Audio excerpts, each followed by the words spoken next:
Itu Bapak, di sini terdapat keutamaan melakukan perjalanan jauh dalam rangka menuntut ilmu. Dan inilah kebiasaan salaf, sunnahnya para ulama terdahulu. Mereka selalu rihlah kita lebih, tidak tinggal di satu tempat saja, dari kecil, muda sampai tua situ aja, enggak, jalan. Apa manfaatnya kira-kira rihlah itu? Melakukan perjalanan jauh dalam rangka menuntut ilmu. Apa kira-kira faedahnya? Ada yang tahu? Mandiri.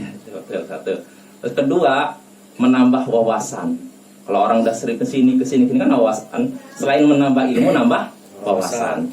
Terus ketiga juga, dengan kita rihlah belajar ke guru ini, nah selesai belajar ke guru ini, itu lebih mendorong kita untuk tidak ta'assub, tidak fanatik kepada satu orang. Kalau kita belajar satu orang saja, cenderungnya fanatik. Tapi bukan berarti saya baru mulai belajar ya, saya belajar kepada guru ini, setelah itu belajar guru ini. Dalam waktu bersamaan belajar kepada 10 guru. Kalau begitu jadi bingung.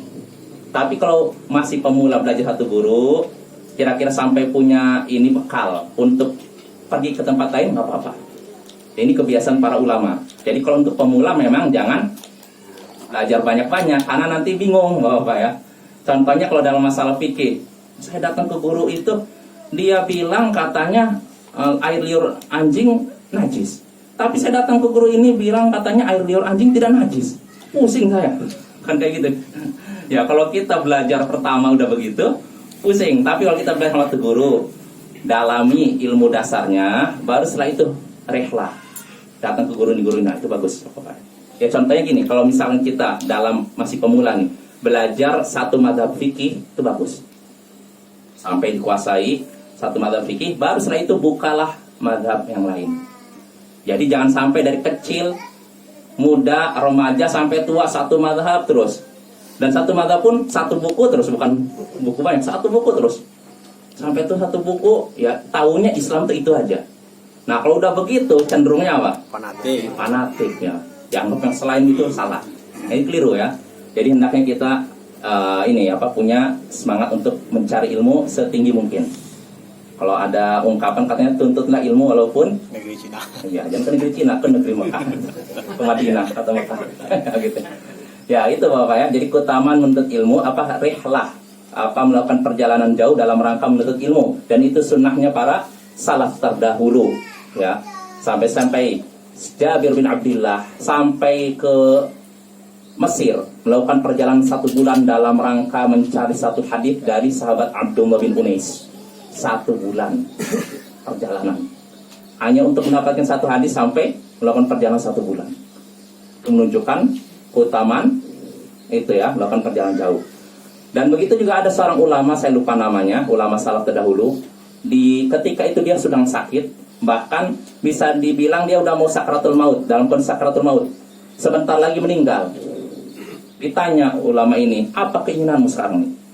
Kamu udah kondisi sakit mau meninggal nih, apa keinginan kamu? Apa angan-angan kamu sekarang? Jawaban ulama ini apa? As-sanadul ali wal baitul khali. Sanad yang tinggi dan rumah yang kosong. Sanad yang tinggi dan rumah yang kosong. Maksudnya apa ini? Artinya gini, beliau punya keinginan mencari hadis yang sanadnya tinggi lebih dekat dan meninggalkan rumahnya dibiarkan kosong dalam rangka mencari itu. Padahal ini orang ini mau mati. Tapi semangatnya begitu. Saya ingin dapat hadis yang sanadnya tinggi. Sanadnya tinggi begini Bapak. Maksudnya kalau misalkan ulama ahli hadis dari gurunya, dari sahabat, dari Rasulullah, berarti kan ada berapa? 5. Dan ada lagi hadis lain yang hadis yang sama tapi sanadnya dari ini ulama ahli hadis, dari gurunya, dari sahabat, dari Rasulullah. Cuma 4. Yang 1 5, 1 4. Berarti hadis yang nilainya paling tinggi yang mana? 4. Yang 4 ini. Makin dekat dengan Rasulullah berarti nilainya masih kuat. Makin dekat dengan Rasulullah nilainya makin tinggi. Nah, ulama ini menjelang meninggal dunia, dia tanya, apa keinginan kamu? Saya ingin dapat hadis yang sanadnya tinggi dan rumah yang kosong. Saya mau tinggalkan rumah saya dalam rangka mencari hadis tersebut. Bayangkan, inilah semangat para ulama terdahulu.